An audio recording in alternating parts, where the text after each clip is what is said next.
Et le docteur Blaylock, alors quand même pour ceux qui veulent quand même l'écouter, parce qu'on l'entend encore, il intervient encore pas mal dans l'émission d'Alex Jones aux États-Unis, Oui, c'est vrai. qu'on peut encore l'écouter, même si il me semble qu'il est à la retraite, hein, c'est ça? Oui, oui, il a la retraite depuis 2005 et en fait, ce qui est très intéressant dans son cas, il s'est intéressé aux excitotoxines il y a 20 ans. Alors, il y a 20 ans aux États-Unis, il y a un petit livre qui sera pas en français, mais malheureusement, qui s'appelait In Bad Taste, the MSG Syndrome. Donc, le mauvais goût, le syndrome du glutamate. Mhm. Et donc, c'était le docteur Schwartz qui avait écrit ce livre. Et donc, quand vous allez sur mon site, il y a une vidéo qui s'appelle 60 Minutes et qui en fait 13 en fait, qui s'appelle La vérité sur le glutamate. Et donc, du coup, on voit, c'est une vidéo qui date de novembre 91 et qui est passée après à la télé en 92 aux États-Unis et qu'on a réussi à sous-titrer avec un lecteur il n'y a pas très longtemps. Et si cette vidéo où on voit le docteur Schwartz et des victimes d'il y a 20 ans, les victimes du glutamate, ou monosodique, si c'est ça, c'était passé à la télé en France, on n'en serait pas là. Mhm. Non, Et non, ça, non. cette vidéo, elle est prête, elle est Ah sous-titrée et oui, tout? il est déjà sous-titré et tout, ouais. Bah oui, mais Alors on la mettra aussi en lien sous ma vidéo. Hein. il n'y a pas de souci. Et donc, cette vidéo, vous voyez le docteur Schwartz, qui a une barbe et qui a des lunettes et qui a des enfants, qui a des adultes à arrêter les glutamates. Et donc, du coup, c'est à partir du livre du docteur Schwartz, il y a 20 ans, que le docteur Bloch s'est intéressé à ce problème, étant neurochirurgien. Et il a écrit un livre, donc, qui est sorti, qui est paru en 1997, je suis devant moi, qui est pas en français parce que il est écrit tout petit et c'est assez médical quand même. Et donc j'ai pas trouvé d'éditeur prêt à investir 6 000 euros pour le faire traduire. Donc il est sorti en 97, 94 d'abord et après 97. Et donc j'ai acheté ce livre en 2003 pour ma part. Et ce livre trace le mécanisme du cerveau et le mécanisme des excitotoxines, comment ces excitotoxines font exploser les neurones. Et donc, du coup, c'est très, très intéressant parce qu'il va parler d'Alzheimer, de Parkinson, il va parler de tas de maladies et comment on en arrive à des pathologies comme des crises de rage. Il y a une phrase qui m'avait beaucoup choquée et qui va peut-être choquer certains auditeurs, c'est pas grave. Page 192, moi, c'est la phrase qui m'a le plus choquée dans ce livre que j'ai lu en 2004. Et donc, il expliquait ce que c'est une attaque cérébrale. Donc, ça arrive souvent dans la partie frontale du cerveau dans ce cas-là. Et donc c'est page 192, il dit par exemple, une attaque qui arrive dans la partie frontale du cerveau peut provoquer des crises d'hypersexualité. Donc il y en a qui rigolent, mais ça peut provoquer des obsessions sexuelles en quelques secondes. Mhm. Et malheureusement, je l'ai vu sur des gens dans ma famille, je dirais pas qui, parce qu'il est encore en vie. Mais j'ai vu aussi sur des jeunes intoxiqués à l'aspartame par des suppléments en vitamines, sur des pères de famille aussi intoxiqués par les soda light, donc qui pensaient devenir fous. Ça peut faire des crises de déjà-vu, on appelle ça sudden attacks of déjà-vu en anglais. Et donc des attaques de déjà-vu, c'est une personne qui rentre en crise de démence, on va dire, et qui parle d'un moment de sa vie, donc elle a déjà vécu, alors qu'à l'état normal, elle n'en parlerait pas. Donc ça fait un peu peur parce que si c'est par exemple son conjoint, on se dit mais c'est quoi ça? C'est un dédoublement de personnalité, c'est plus le même là, c'est un problème. Et c'est souvent quand la personne est au repos, pas forcément debout, quand elle est allongée ou assise. Et donc ça, c'est impressionnant. Et après, ça peut faire sinon une crise de rage, donc une crise de violence physique. Donc la personne va s'en prendre à des objets, mais malheureusement aussi souvent à son entourage. Et c'est pour ça que j'ose, dans les trains notamment ou en ville, quand je vois des parents qui mâchent des chewing-gums et qui ont déjà le regard un peu antisocial, parano et compagnie, et qui a des enfants de 5-6 ans avec, là je m'arrête et je dis aux parents, je donne ma carte gentiment. Parce qu'en fait, la personne, quand l'attaque survient, parce que moi je l'ai vécu malheureusement plusieurs années avec une personne, et l'attaque, elle arrive en quelques secondes, et on le voit, la personne, elle peut plus se contrôler, et ça peut durer 5, 10, 15, 20 minutes, une demi-heure, on ne sait pas combien de temps ça va durer. Mhm. Bref, faut fuir, quoi. Parce qu'elle peut plus s'empêcher. Donc c'est pour ça que j'ai eu le cas d'une maman en 2007 qui m'a dit, quand on a commencé à remplir le questionnaire du docteur Roberts par téléphone, aujourd'hui ce questionnaire est sur mon site, hein. Donc on va en page d'accueil, on trouve le film Faux sucre, vrai scandale, et en dessous il y a le PDF du questionnaire du docteur Roberts, jusqu'à côté de son livre. qui fait 1020 pages, celui-là qui sera jamais en français, qui s'appelle Aspartame Disease, an Ignored Epidemic.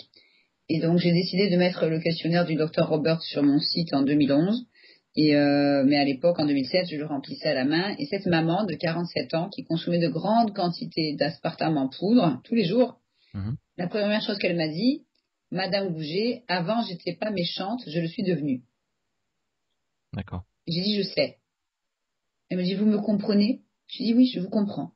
Parce que je l'ai vécu. Donc quelque part j'ai eu de la chance entre guillemets. Parce que vu que les gens ont tous les mêmes effets secondaires, donc je comprends. Puis je l'ai vu.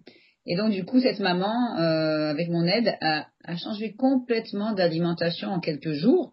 Parce que là c'était très urgent. Elle était à des quantités phénoménales d'aspartame en poudre, du courant en poudre. Bon, c'est pas de l'aspartame pur, c'est de la maltodextrine mélangée avec de l'acésulfame K, mélangée avec d'autres poudres blanches et un peu d'aspartame, ça dépend. J'ai trouvé un jour une boîte où il y avait marqué, une boîte de comprimés à base d'aspartame, il y avait marqué 44% d'aspartame. C'est affolant, quoi. 44%. C'est la première, c'est très rare, c'est très très rare de voir le pourcentage d'aspartame. Il n'y a que 3 ou 4 produits où on le trouve.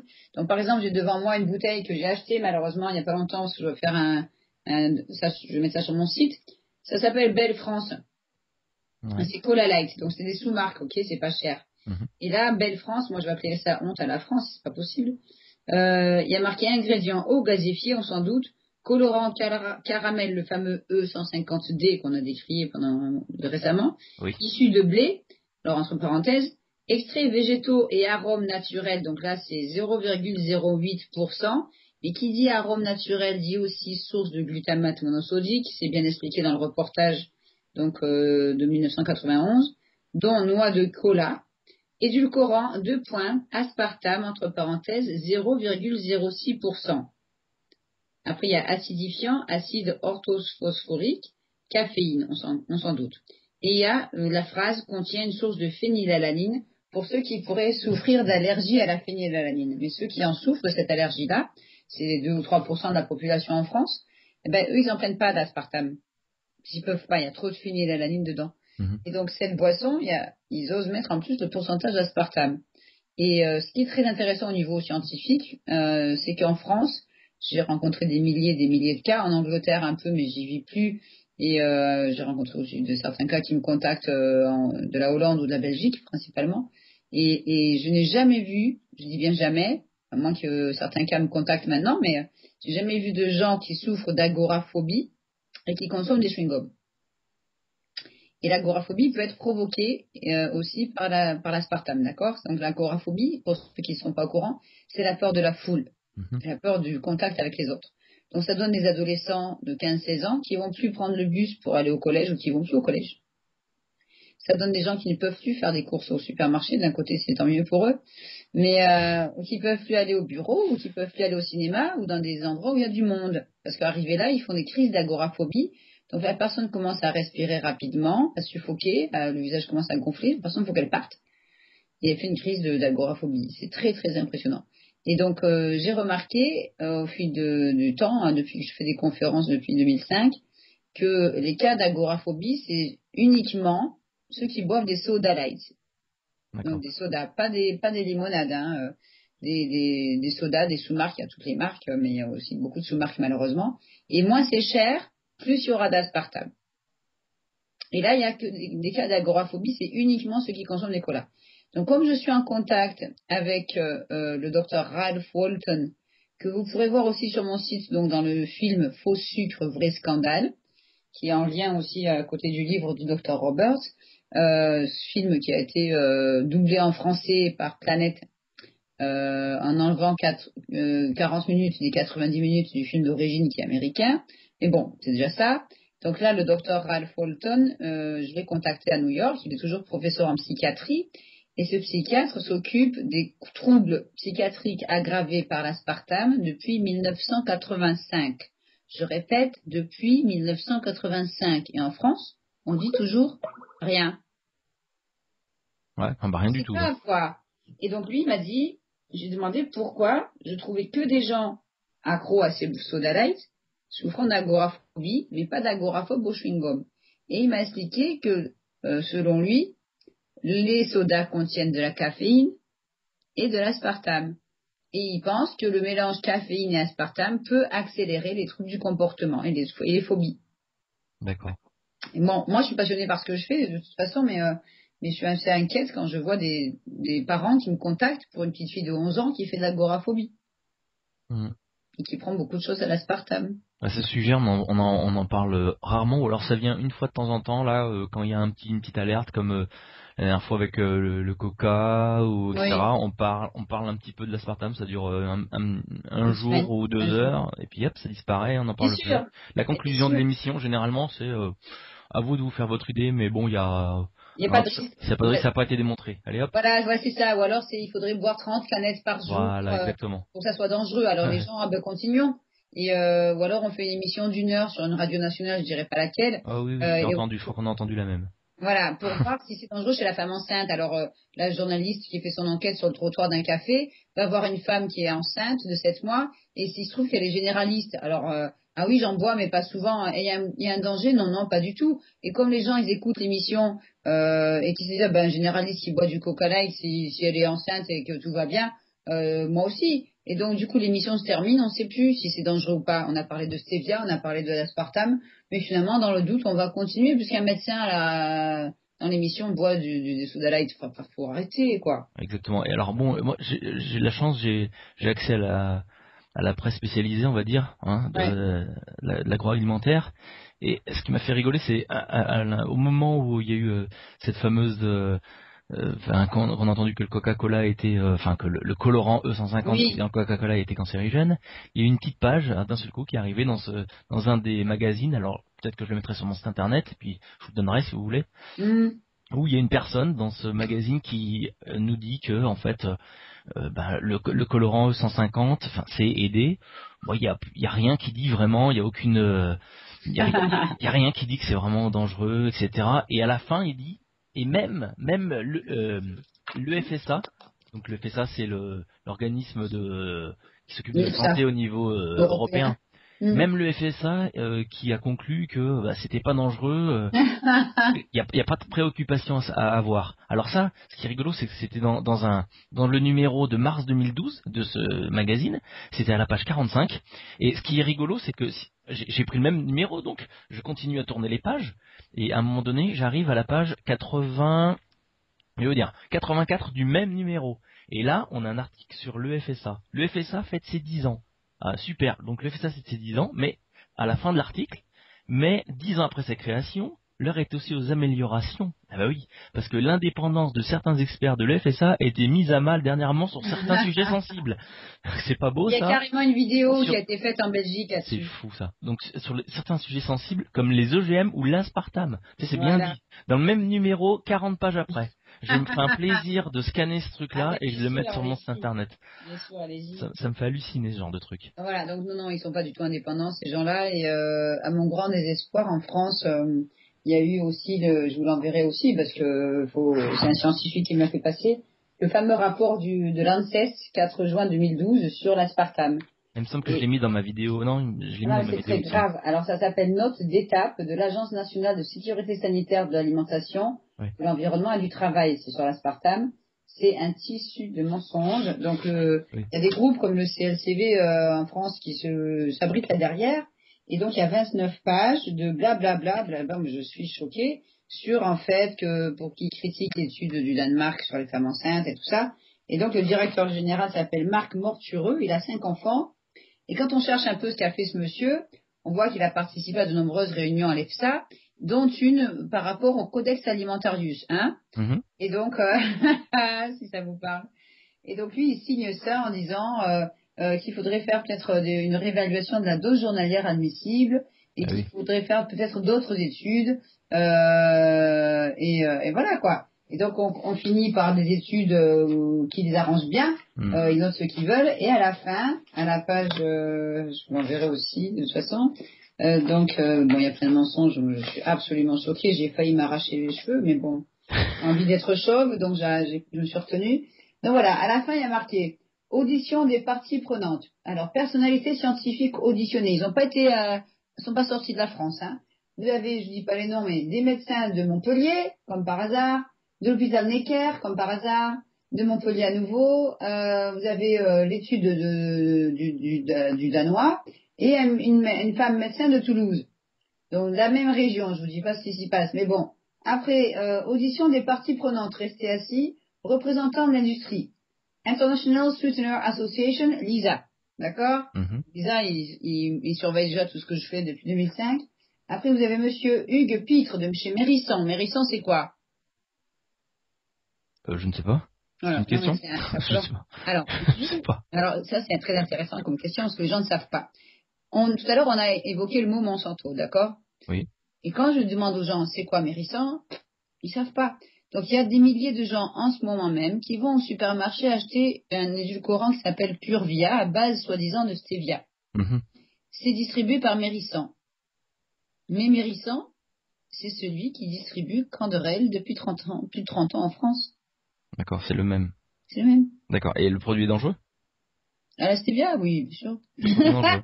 Mais c'est comme si je prenais, j'aime bien cet exemple que j'ai trouvé un jour comme ça. Je prends un couple qui ont des enfants, puis ils veulent sortir ce soir, ils veulent aller au restaurant.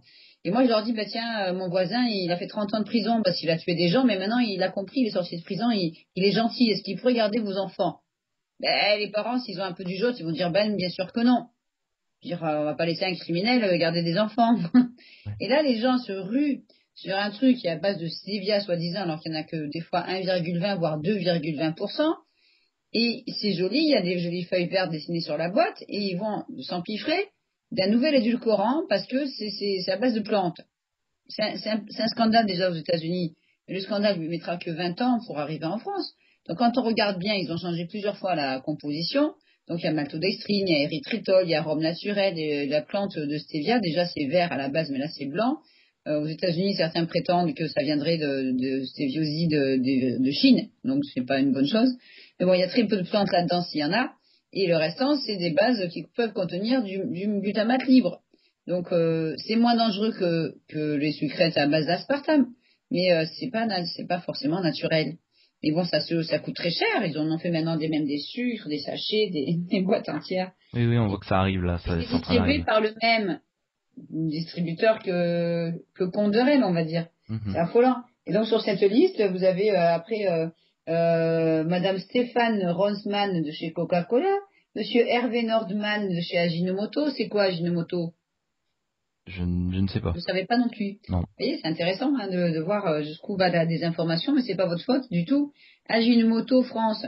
Alors, Ajinomoto a plusieurs usines en France, dont une à Gravelines dans le Nord, où ils fabriquent depuis 20 ans des tonnes d'aspartame. D'accord. Et Ajinomoto, ça veut dire ceux qui donnent du goût en japonais, et c'est le fabricant mondial de glutamate monosodique, dont il y a des bureaux en France, des usines en France et des bureaux de siège social en Suisse. Et donc, du coup, c'est eux qui fabriquent principalement l'aspartame et le glutamate monosodique. Or, tout ce qui est aspartame, c'est 6 à 8 000 produits alimentaires, même en France, et plus de 350, voire 500 médicaments, même pour bébés. Mhm. C'est de la folie de voir par exemple, du Mac 2 Junior forme et équilibre. C'est pour enfants, c'est des comprimés au goût chocolat. C'est à l'aspartame, c'est encore en vente en parapharmacie, quoi. Faut arrêter. Et donc les mamans achètent ça à 8-9 euros le flacon et on donne ça aux enfants. C'est à l'aspartame. Vous avez des médicaments antibiotiques pour bébés, pour nourrissons à l'aspartame. Mais combien le pédiatre, il a que ça, il a rien d'autre à vous proposer pour une otite. Enfin, c'est du délire. Donc les gens du ministère de la Santé vont me dire, oui, mais c'est que 5 ou 6 jours. Et vous donnez ça à un bébé, vous imaginez pas les dégâts au niveau du cerveau dans les heures qui suivent. C'est pas juste 5 ou 6 jours parce qu'on souvent on leur represcrit le même antibiotique pendant des années. Donc, c'est normal qu'après il y ait autant de cancers. C'est obligé. Vous avez des vitamines C, vous avez des vitamines D, vous avez des suppléments en calcium à l'aspartame. Moi j'ai plein de cas de toutes les générations malades à cause des suppléments vitaminés à l'aspartame. Mhm. Et alors justement, pour ceux qui sont malades, pour ceux qui ont encore la possibilité de changer leur alimentation, vous avez dit tout à l'heure que il y en a c'était pratiquement des cas désespérés, mais pour ceux qui ont encore la chance de pouvoir changer, est-ce que le bio c'est véritablement la solution? Ben, le bio, c'est pas forcément la solution. Il y a moins d'additifs autorisés. Il y a un excellent livre que je vous conseille qui s'appelle Le mensonge alimentaire aux éditions Trier Daniel. Mhm. Donc l'auteur, c'est le docteur Hans Ulrich Grimm, G-R-I-2-M. Donc ça s'appelle le mensonge alimentaire, comment l'industrie alimentaire conditionne notre intelligence et notre comportement. Et si, c'est un livre assez intéressant qui reprend les mêmes sources que moi par rapport au docteur Blaylock, docteur Roberts, docteur John Olney, etc. Il faut que je vous parle d'un autre expert aussi. Et donc là, il parle, page 55, il dit « Mais parce que le mot glutamate a mauvaise presse dans les milieux du bio, il n'y apparaît pas sur l'étiquette. Le glutamate est alors déguisé, par exemple, c'est lui qui l'écrit, hein, moi je fais que lire, d'accord dans les cubes de potage bio du géant écologique Rapunzel, sous l'appellation extrait de levure. » D'accord. Donc en fait, moi qui achète ces cubes bio en me disant je suis en sécurité, en fait, c'est pas du tout vrai, quoi. Non. Alors bon, sur le coup, je dis quand même, j'ai fait des recherches. J'avais contacté à l'époque Jack Samuels, qui est décédé malheureusement en janvier. Lui, il s'est battu 30 ans contre le glutamate et évidemment, il m'a expliqué qu'il y avait bien du glutamate dans l'extrait de levure et que cette marque Rapunzel était vivement critiquée aux États-Unis et même en Allemagne. Ça, on l'a confirmé. Et donc, il y a eu l'année dernière un reportage, je sais plus le titre, je le retrouve, sur l'exploitation des enfants dans les plantations de cacao. Et à la suite de ça, le même soir, il y avait un reportage sur ce problème de glutamate monosodique. Et là, ils n'ont pas trouvé un seul expert français qui puisse en parler. Ils ont été en Allemagne, et là, il y a un scientifique qui explique et qui confirme haut et fort que l'extrait de levure contient du glutamate monosodique. Donc moi, l'année dernière, j'ai fait une conférence, et à la suite de ça, il y a une dame qui m'a apporté 2 boîtes de pâté très connues, pâté bio, pâté végétal bio, où dans une boîte, il y avait bien marqué extrait de levure, et l'autre, c'est du pâté végétal bio en boîte d'une marque connue en supermarché. Il n'y avait pas marqué extrait de levure, mais levure avec un grand L.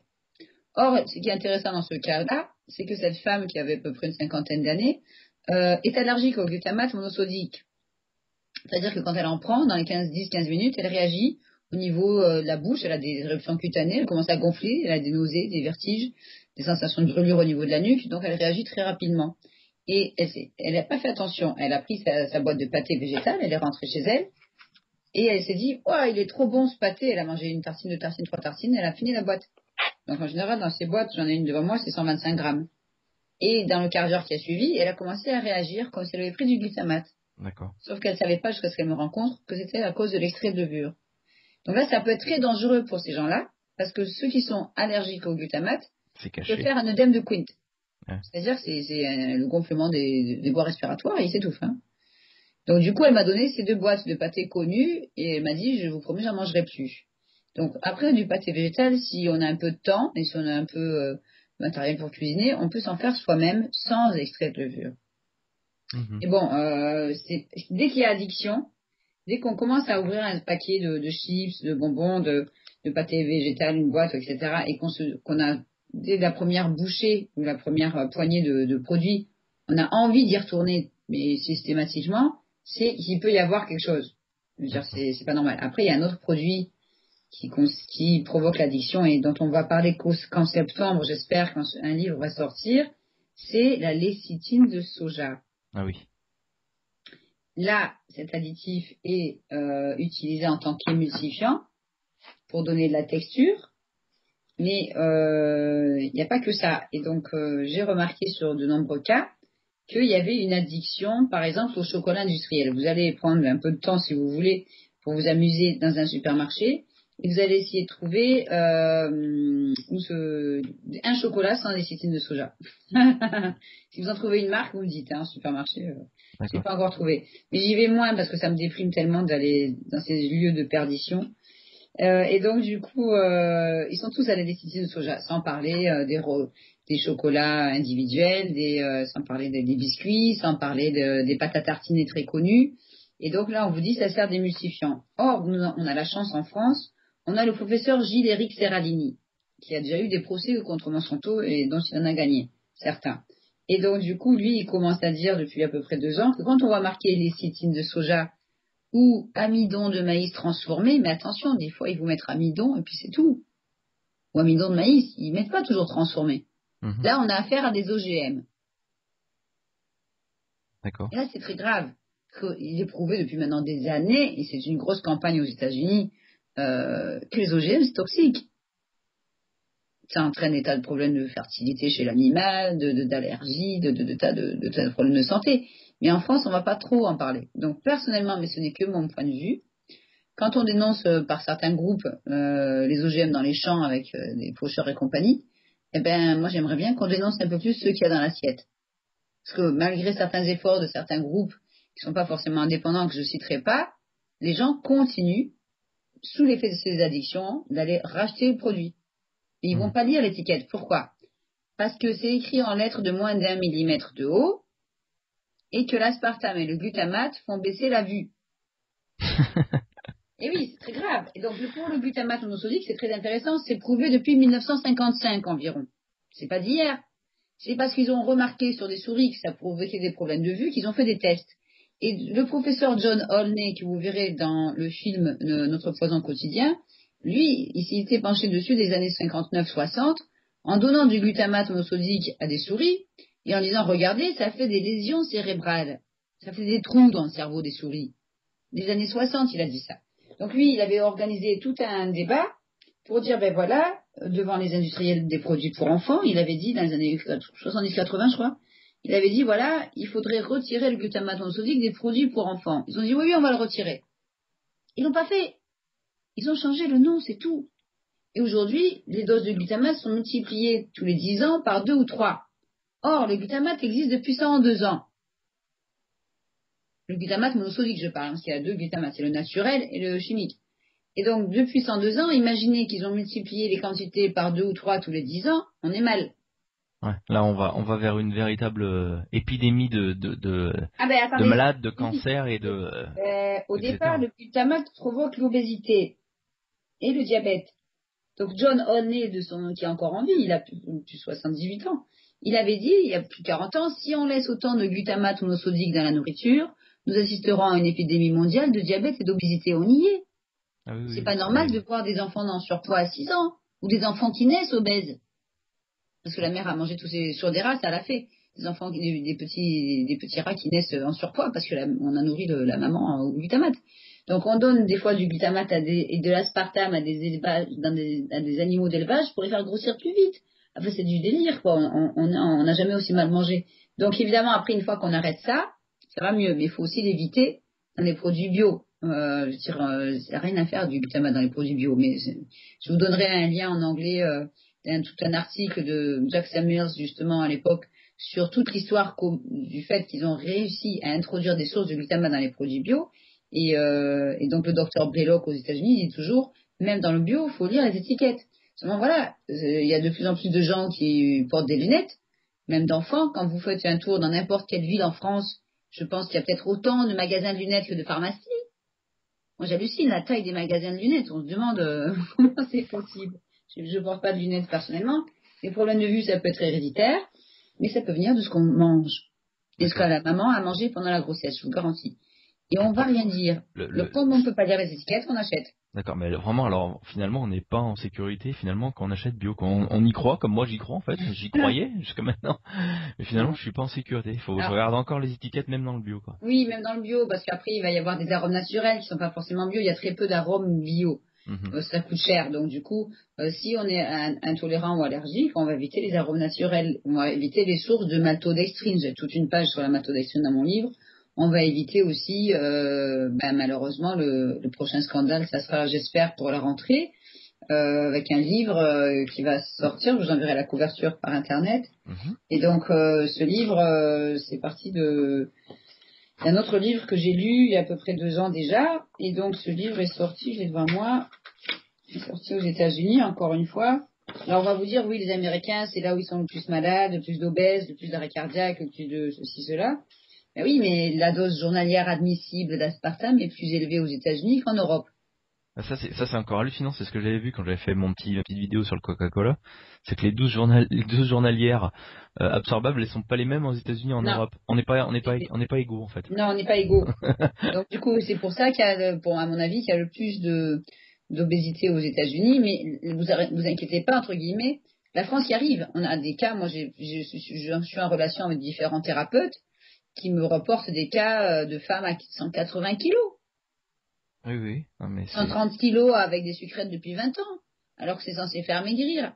Donc c'est de la folie. Donc après, vous rajoutez là-dessus des sauces, des machins, des produits pour maigrir, enfin c'est du glutamate, je veux dire, on peut pas s'en sortir, c'est un business. Donc ou alors on va faire aussi des cures pour enfants, je dis pas les noms des hôpitaux parce que je les ai contactés, mais il y a des centres où on met des enfants pour maigrir, ils y restent 2, 3, 4, 6 mois, 8 mois. Et ben le médecin en charge fait donner des sucrètes à ses enfants. Ouais. Ils restent là, ils y dorment, ils y mangent, ils calculent les calories, les machins, ils lisent pas toujours bien les étiquettes, mais bon. Et on leur donne en plus de l'aspartame. Donc ils rentrent chez eux, c'est souvent des familles monoparentales et compagnie. Il n'y a pas forcément les courses correctement faites, ils sont pas au courant. On leur dit qu'il fallait prendre des produits là qu'ils vont en reprendre, et ils reprennent les kilos qu'ils ont perdus. Mm. Mais on parle d'enfants là, je sais pas. Moi je sais plus quoi faire dans ce pays, je sais plus. Quand on se heurte à des murs comme ça et qu'on vous dit que cet hôpital dépend d'un autre hôpital et que ça va pas être facile, machin, je veux dire c'est quand même invraisemblable. Ouais, non, mais je comprends bien. Alors Ça, justement, c'est le livre qui va bientôt sortir, sur le il va soja. sortir bientôt ou Oui, il devrait sortir le 1er septembre, D'accord. j'espère. Je vais recontacter l'éditeur pour confirmer. Le Donc titre c'est c'est un ça. livre qui est sorti aux États-Unis d'abord en 2005 Mhm. et après en 2007 à nouveau. Et donc en anglais, il s'appelle The Whole Soy Story. Donc exactement, ça en français, ça voudrait dire toute l'histoire du soja. Mhm. Or en français, il va s'appeler Soja, ami ou ennemi de notre santé. D'accord.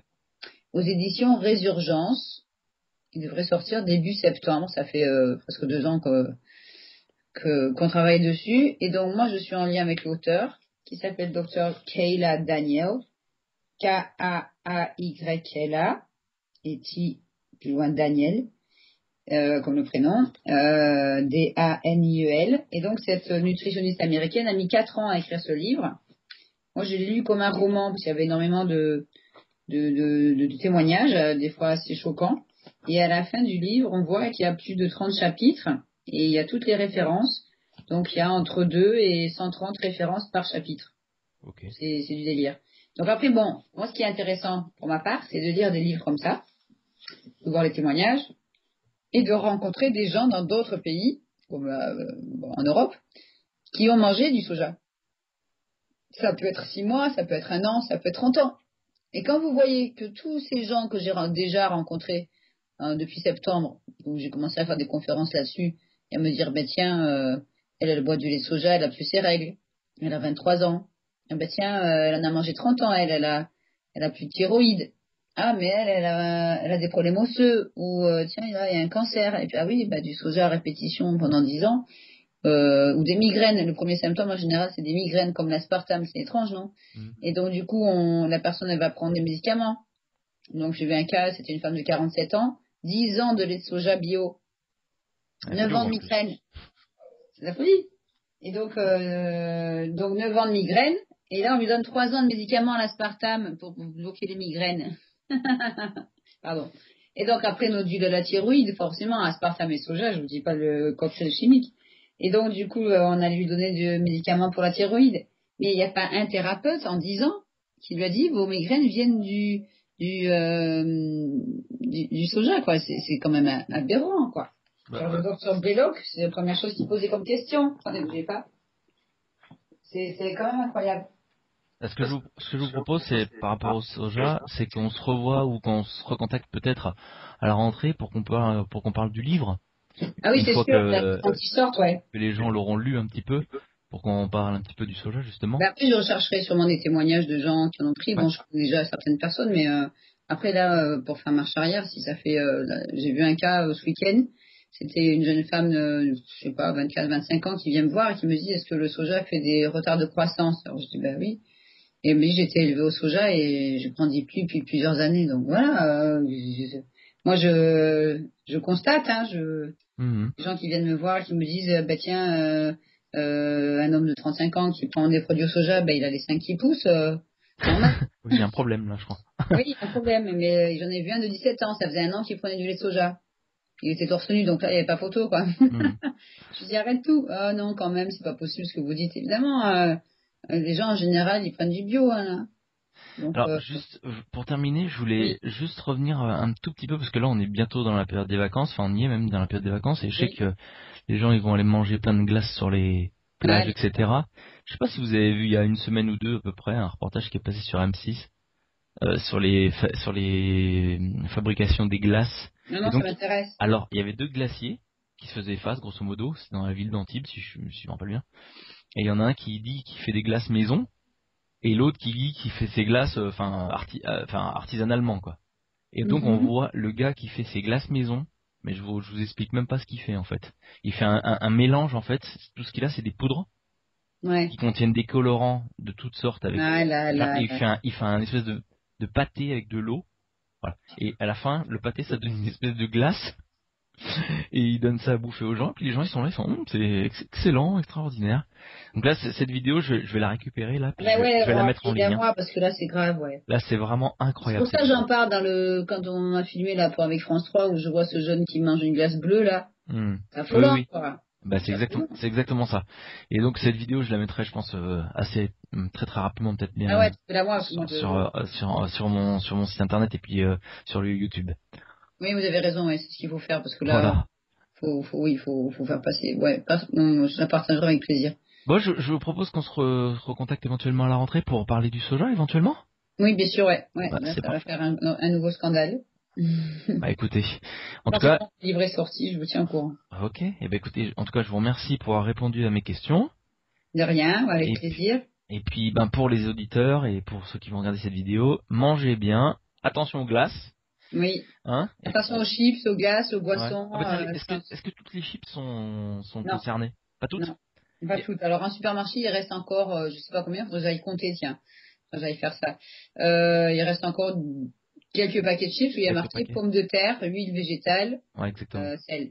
Ok, On n'a pas besoin d'arômes en plus, de glutamate partout, non. Eux, exactement. ils ont besoin pour vous rendre accro et vendre, parce que ça rapporte des millions, hein. Mais on n'a pas, physiquement, on n'a pas besoin du glutamate monosodique du tout. Mais seulement, c'est celles qui contiennent du glutamate qui se vendent le plus, hein. Ouais, Vous ça avez fait plus de des goût, chips, ça donne plus envie. je vais pas dire la marque, mais il y a des chips dans un tube en carton très connu. Oui, oh, c'est pas des chips, ça. Oui, oui, je vois ce que c'est. Allez, Avec un bonhomme avec des moustaches, là. attendez, mais moi j'ai vu un couple de retraités qui mangeait ça à un pique-nique. J'ai demandé si je pouvais avoir la boîte quand elle serait vide. Et sa femme, elle avait plus de 70 ans. La dame, elle me dit non, il en est hors de question. Je suis ah bon, vous allez la manger la boîte? Elle me dit non, je les collectionne. À 70 ans, j'étais mort de rire. J'ai Ok. des au monsieur et il a tout rangé les chips dans la boîte. Hein. Ah Il y oui. en a déjà plusieurs. Mais bon, c'est quand même hallucinant de voir que ça rend accro au point de collectionner les boîtes à 70 ans. Ah, c'est un petit peu ridicule même. Faut bien en rire. Hein. Ah ouais, vaut mieux. Bah, je vous remercie bien pour cette interview Bonne santé à tous et bonne chance surtout. et restez bien informés. À bientôt. Au revoir.